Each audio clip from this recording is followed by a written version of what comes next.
संत रैदास जी महाराज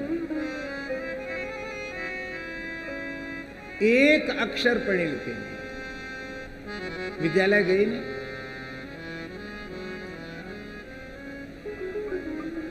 और हम नहीं बोल रहे हैं, ब्रह्मा जी के अंशावतार श्री नाभा गोस्वामी जी कह रहे हैं,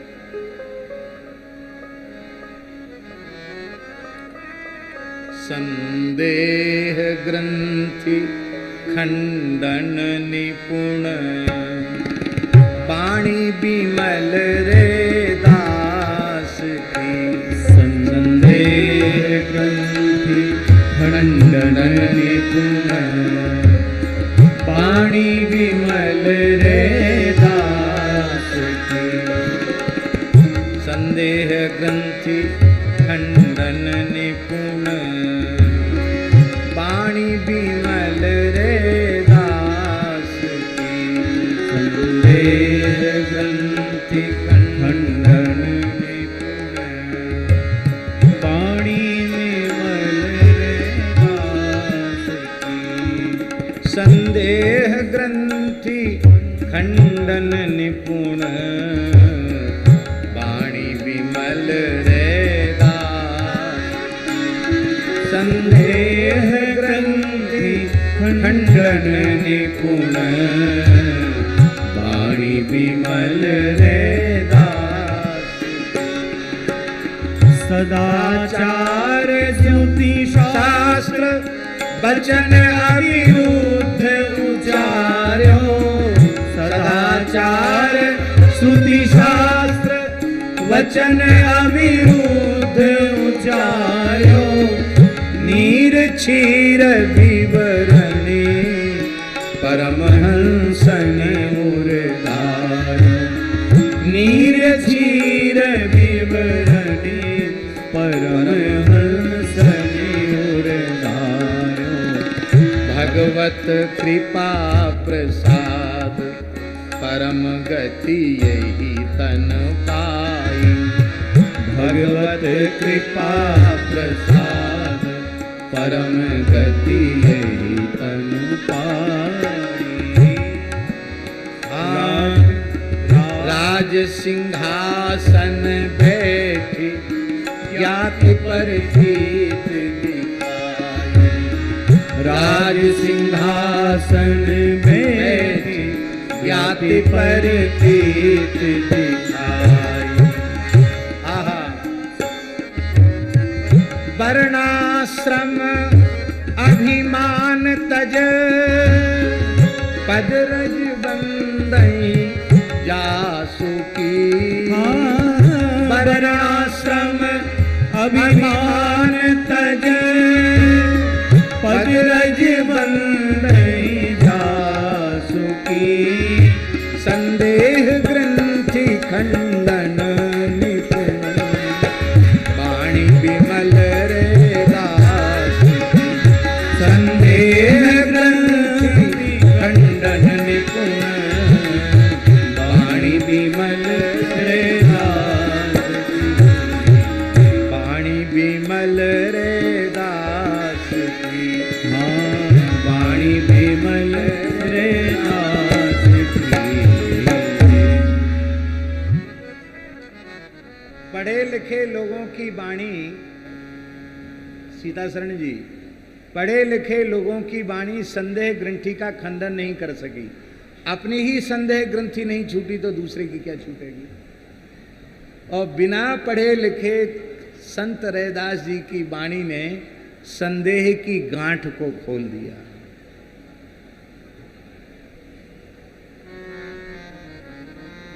सदाचार चर्मकार कुल में उत्पन्न होते हुए भी उनका सदाचार कैसा था? श्रुति और शास्त्र, वेद सम्मत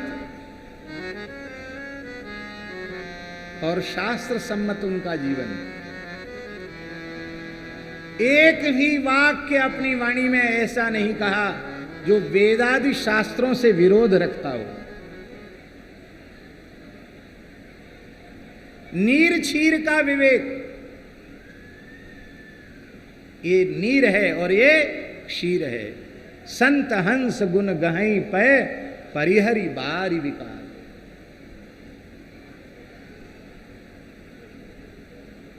भगवत कृपा प्रसाद परम गति यही तन पाई। इसी शरीर से परम गति मिल गई।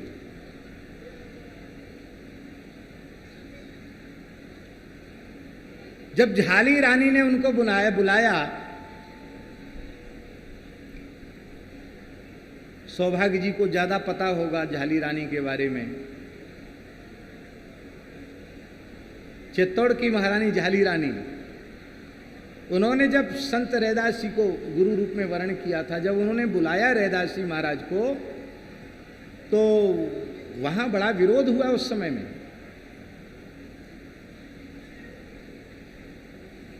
कि वेदों की मर्यादा बिल्कुल नष्ट हो रही है। एक चर्मकार कुल में पैदा हुआ व्यक्ति, उसको सम्मान मिल रहा है, सिंहासन पर बिठाया जा रहा है।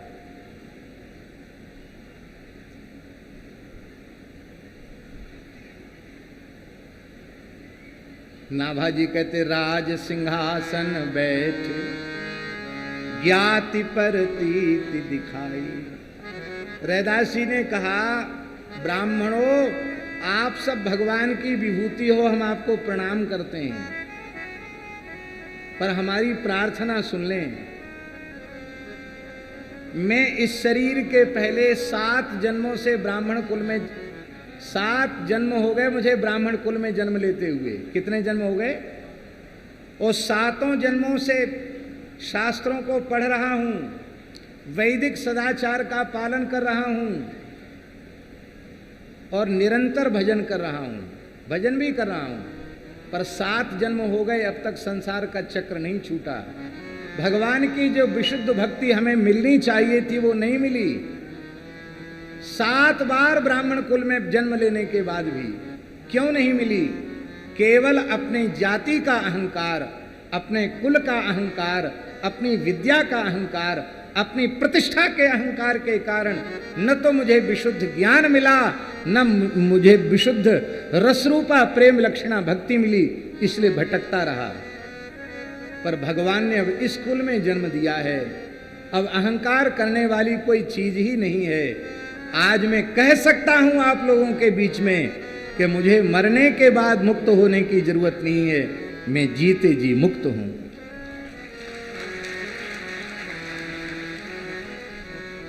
अरे बोले तो वो वक्ता लोग हैं, बातें बनाना इनको बहुत अच्छी अच्छी आती हैं, हम कैसे माने कि आप पूर्व जन्म में ब्राह्मण थे? आप कहते हैं हम 7 जन्म से ब्राह्मण, कैसे माने? बहुत ध्यान से सुने। ब्रजेंद्र सिंह जी इधर आ जाओ, दिखते नहीं वहां बैठे।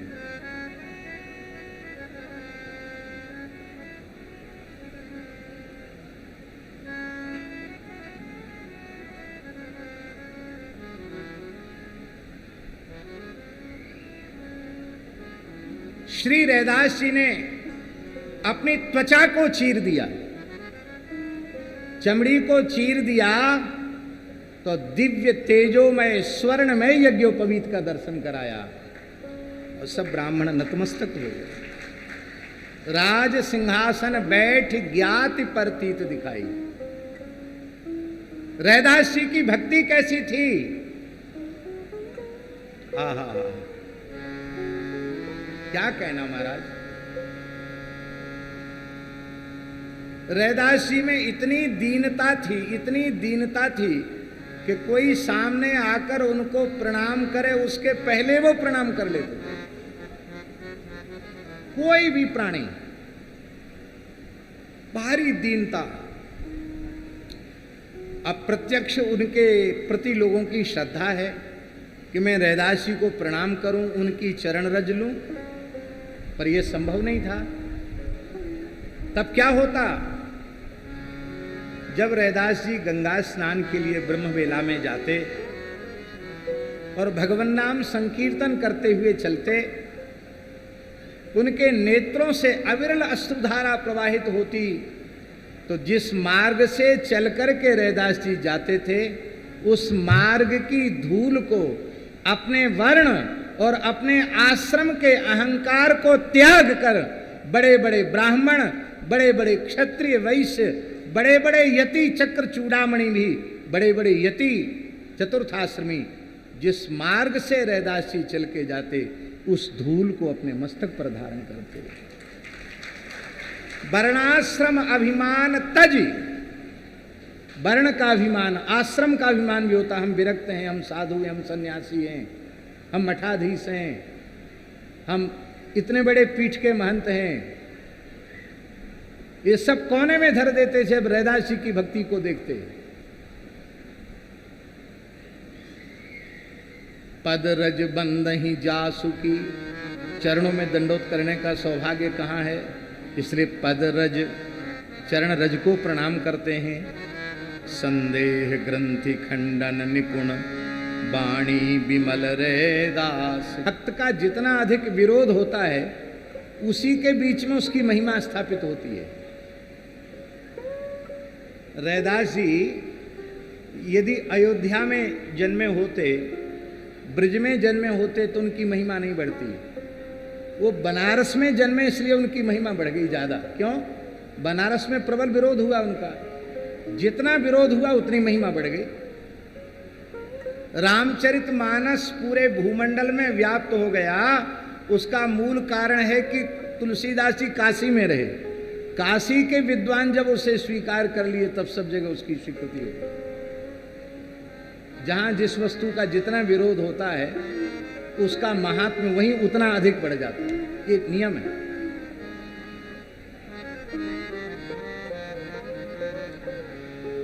तो राजा के पास जाकर ब्राह्मणों ने कहा कि शास्त्र विरुद्ध काम आपके राज्य में हो रहा है। क्या हो रहा है? बोले एक चर्मकार पूजा कर रहा है। रैदास जी को गंगा जी से एक शिला मिल गई थी, उसी को वो अपना आराध्य मानकर उसी में फूल तुलसी चंदन अर्पित करते थे, भोग लगा के पाते थे। तो रैदास जी किसी के मंदिर में जाकर पुजारी को हटा के, तो पुजारी पूजा कर नहीं रहे थे, वो तो अपने पूजा। प्रत्येक मनुष्य को भगवान की आराधना उपासना करने का अधिकार है, क्योंकि सब जीव भगवान के ही तो हैं। तो महाराज ये शास्त्र विरुद्ध काम आपकी काशी में हो रहा है, इसका दुष्परिणाम ये होगा कि दुर्भिक्षम मरणम भयम, या तो अकाल पड़ जाएगा, या महामारी फैल जाएगी, या कोई भयंकर भय उत्पन्न हो जाएगा, जिसका समाधान आप नहीं कर सकेंगे। तो क्या करें? बोले इसको मना करो कि वो आपसे भक्ति ना करे, सेवा पूजा ना करे, उसे अधिकार नहीं है। वो अपना केवल जूती बनावे, बस उतने जो काम है वही करे, दूसरा काम ना करे। रैदास जी को दरबार में बुलाया। रैदास जी ने बड़ी विनम्र, जगतगुरु श्रीमदाद्य रामानंदाचार्य भगवान के शिष्य हैं, तो हम तिलक भी लगाते हैं, तुलसी भी बांधते हैं, मंत्र का जप भी करते हैं। तो कण कण में भगवान विराजमान हैं, तो हमने एक स्वरूप में अपने भगवान को स्वीकार कर लिया है और हम उनकी सेवा करते हैं। तो इसमें किसी का कोई विरोध नहीं होना चाहिए। नहीं नहीं, तुम बिल्कुल गलत कहते हो, तुम्हें कोई अधिकार सेवा पूजा का नहीं है। भैया जी, भगवान बैठ गए राजा की खोपड़ी में। राजा ने कहा हमने दोनों पक्ष सुन लिया, अब हम न्याय देते हैं। जिसके बुलाने से ठाकुर जी उसके पास चले जाएं, उसे सेवा पूजा का अधिकार होगा। आप लोग बुलाइए ठाकुर जी को, आपकी गोद में आ जाएं तो आपको अधिकार है, और इनके बुलाने पर इनकी गोद में आ जाएं तो इनको पूजा का अधिकार है। अब वो रैदास जी के ठाकुर जी रख दिए गए। ब्राह्मणों ने खूब वैदिक स्तुतियां की, पुराणों के बड़े बड़े स्तोत्र पढ़े, बहुत लंबी चौड़ी प्रार्थनाएं की। बोलते बोलते उनके कंठ सूख गए, आवाज निकलना बंद हो गई। भगवान टस से मस नहीं हुए। घंटों बीत गए। बोले देखो, तुमको जितना समय दिया था उससे चौगुना समय तुम लोग ले चुके हो, अब तुम्हारा समय ज्यादा हो गया, अब रैदास जी की बारी है। रैदास जी से कहा आप बुलाइए। रैदास जी रोने लगे, बोले हम पढ़े लिखे तो हैं ही नहीं, हमें एक श्लोक याद नहीं है, हमें कुछ याद नहीं।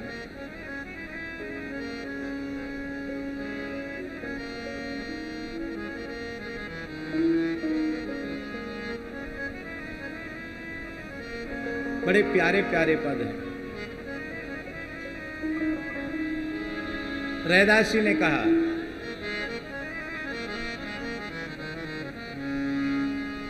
विस्तृत बात है, हम तो बहुत संक्षेप में बोल रहे हैं।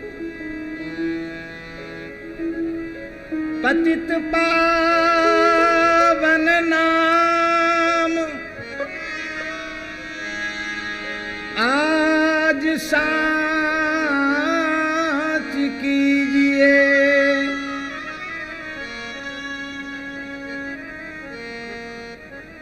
विलंब छाड़ी आइए,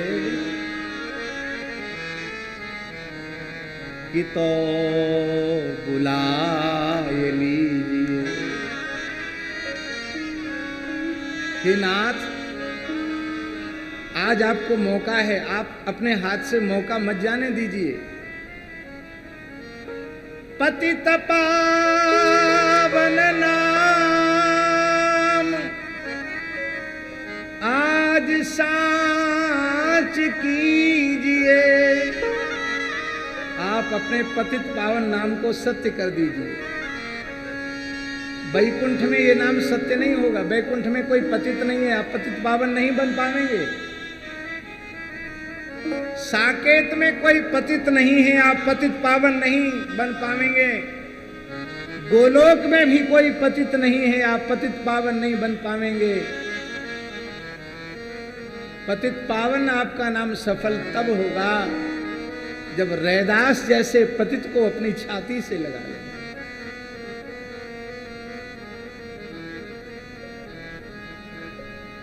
विलंब छाड़ी आइए, अब देर मत लगाओ, जल्दी आ जाओ। और नहीं आते हो तो कोई जबरदस्ती नहीं है, कि तो बुलाए लीजिए। मेरे प्राण छटपटा रहे हैं आपके चरणों में पहुंचने के लिए, आपके इशारे की जरूरत है, मेरे प्राण आपके चरणों में पहुंच जाएंगे। सबके देखते देखते सिंहासन सहित ठाकुर जी आए, रैदास जी की छाती से लग गए।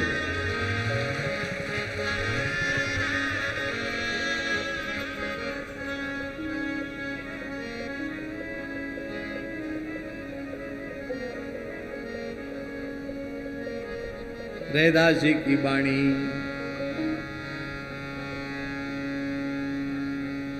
आहा, क्या कहना है, कितनी बात कहें। जो तुम तो रो राम, मैं नाही तोरूं। जो तुम तो रो राम, मैं नाही तोरूं। तुम सन तोरी कवन सो जोर, तुम सन तोरी कवन सो जोड़ो। जो तुम तोरो राम, मैं नाही तोरूं। जो तुम तोड़ो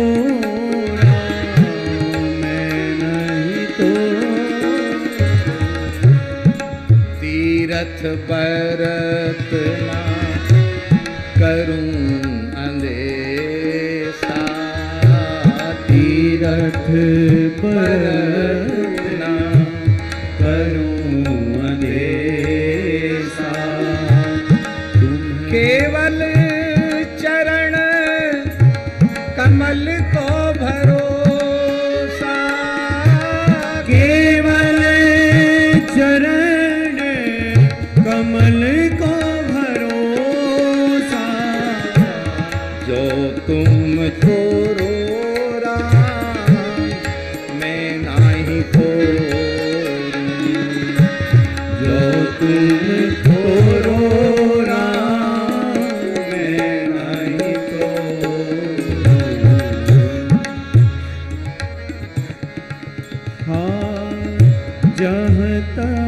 जाऊं तुम्हारी पूजा तुम सा देव और नहीं दूजा जह तह जाऊं तुम्हारी पूजा तुम सा देव और नहीं दूजा मैं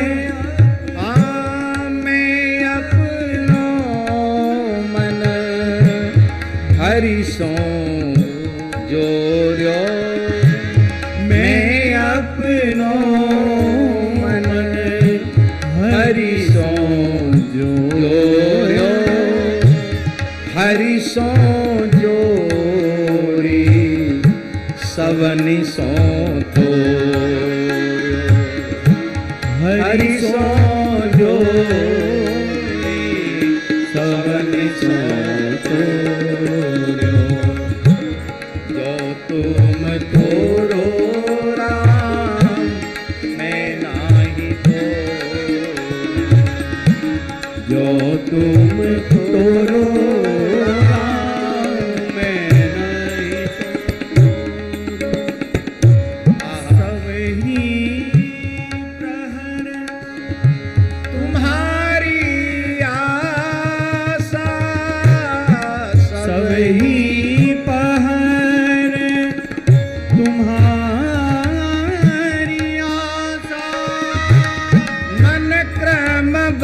चैन कहत रे दासा मन क्रम बचन कहत रे दासा जो तुम तोड़ो राम मैं नाही तोड़ो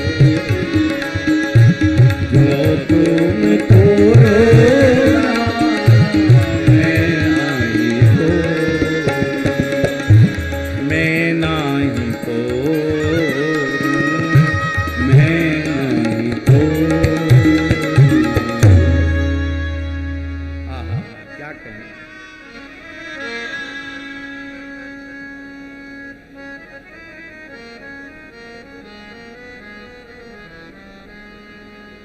काशी नरेश की बड़ी श्रद्धा हो गई।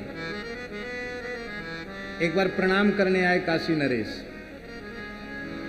आप निम्ब वृक्ष के नीचे बैठ करके मानसी सेवा कर रहे थे महाराज जी, और मानसी से बाहर आए तो चरणामृत बांट रहे थे भाव राज्य में। बड़े बड़े देवी देवता ऋषि मुनि सिद्ध सामने खड़े हैं, हाथ फैला रहे हैं, चरणामृत दीजिए भगवान का। आप भाव राज्य में चरणामृत दे रहे थे। उसी बीच में काशी नरेश ने हाथ फैला दिया। उसी कुंडी में जो जल भरा था, कठौती में जो जल भरा था, उन्होंने राजा के हथेली पर दे दिया। ले राजन चरणामृत। अब देखो, राजा ने चरणामृत लिया तो सही पर पिया नहीं। वो सोचे पता नहीं इसी कठौती में चमड़ा भी भिजाते होंगे। मैं त्रिकाल संध्योपासन करने वाला द्विजाति, इसका पानी क्यों पीऊं? पर महात्मा तो उच्च कोटि के हैं, तो इसको फेंकना भी नहीं चाहिए। तो ऐसे पीने का नाटक किया, पिया नहीं, ऐसे करके कोट में ढुरका लिया। अब महाराज सफ़ेद कोट पहने थे तो उसमें पीला सा दाग लग गया। अब देखो, जल तो स्वच्छ था पर वो पीला क्यों हो गया, इसकी एक बड़े रहस्य की बात है। वो भगवान के श्री अंग का केसर मिश्रित चंदन था। क्यों? भावराज्य की बात है ना, तो उसका प्रभाव उस जल में आ गया था। इस सुगंध आ रही है इसमें केसर चंदन की, तो सफ़ेद कोट में दाग ज़्यादा दिख रहा था, तो राजकीय धोबी को दिया कि इसको ठीक कर दो, धो इसको। तो महाराज धोबी ने, धोबियों के बड़े तरीके होते हैं दाग साफ करने के, वो धोबियों के लिए ही ठीक हैं, सबके लिए ठीक नहीं है। तो उसने दांत से छुड़ाने की कोशिश की, सामान्य दाग ऐसे छूट जाएगा। तो एक सूक्ष्म अंश उस दिव्य चरणामृत का उस धोबी के भीतर पहुंच गया। अब उसके रोम रोम से राम नाम गूंजने लग गया। उसको सारी सृष्टि में राम जी का दर्शन होने लग गया। वो नाचने लग गया। अपनी पत्नी को दंडोत करे जय हो राम जी, पुत्र को दंडोत करे जय हो राम जी, गधे को दंडोत करे जय हो राम जी। धोबिन आई, बोले महाराज साहब क्या कर दिया, हमारे पति को पागल हो गया है। गधे को दंडोत, पुत्र को दंडोत, पत्नी को दंडोत, सेवकों को दंडोत। कहता हमको राम जी के अलावा कुछ दिख ही नहीं रहा है, राम नाम के अलावा कुछ सुन ही नहीं रहा है। खैर विश्राम में चला गया। धोबी की तो ठीक स्थिति हो गई, वो अपनी स्वाभाविक स्थिति में आ गया। पर दूसरे दिन फिर काशी नरेश पहुंच गए। महाराज चरणामृत दीजिए। बोले महाराज आप विश्वनाथ जी का स्वरूप हैं, आप काशी नरेश हैं, मैं चर्मकार हूँ, मेरे कठोते का जल आपके पीने के योग्य नहीं है, मैं इसे चरणामृत कहकर आपको नहीं दे सकता। चरणामृत तो कल था, अब ये कठोते के जल है।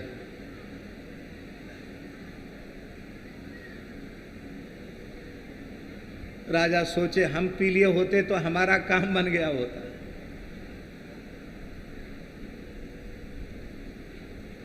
नाथ संप्रदाय के आचार्य साक्षात शिवावतार श्री गोरक्षनाथ जी रैदास जी के यहां पहुंचे। रैदास जी ने प्रणाम किया, आदर किया। आओ पधारो महाराज, क्या स्वागत करूं? बोले प्यास लगी है, जल दो। खप्पर में लेते हैं भिक्षा नाथ संप्रदाय के संत। खप्पर आगे बढ़ा दिया तो आपके कठोता में जो जल था उन्होंने डाल दिया। तो गोरखनाथ जी ने भी उसको पिया नहीं। वो अपने खप्पर को, जल से भरे हुए खप्पर को लेकर के कबीरदास जी के यहाँ चले गए। और कबीरदास जी ने एक मृत कन्या को जीवित किया था, उसका नाम रखा था कमाली। कमाली ने पूछा गोरखनाथ जी से कि चाचा जी ये जल भरे हुए हैं, क्या है ये? बोले रैदास का दिया हुआ है ये। चाचा जी मैं पी जाऊं? बोला पी जा। तो कमाली पी गई और गंगाजल से उनका खप्पर भर दिया। उन्होंने गंगाजल पी लिया। कालांतर में कमाली का विवाह मुल्तान में हुआ, जो दुर्भाग्य से इस समय पाकिस्तान में है। ये मुल्तान भगवान नृसिंह की प्राकट्य भूमि है। मुल्तान में जैसे ही वो विवाहित होकर मुल्तान में पहुंच गई कमाली, और नाथ मत का प्रचार करते हुए, नाथ संप्रदाय का प्रचार करते हुए गोरखनाथ जी वहाँ पहुँचे। और उनका एक ही विलक्षण एक चमत्कार था कि जो हमारा खप्पर भर देगा उसके यहाँ मैं भिक्षा ग्रहण करूँगा। अब उनका सिद्ध खप्पर भरे नहीं, मनो अन्न डाल दो, भरे नहीं, खप्पर भरता ही नहीं उनका। कमाली बहुत गरीब परिवार में विवाहित थी।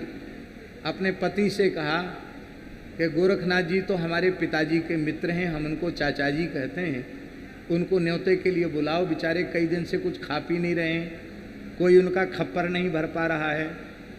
कमाली के पति ने कहा भगवान, हम मेहनत मजदूरी करने वाले लोग, बड़े बड़े राजा लोग खप्पर नहीं भर पा रहे, हम कहाँ से भरेंगे? बोले बुलाओ तो सही।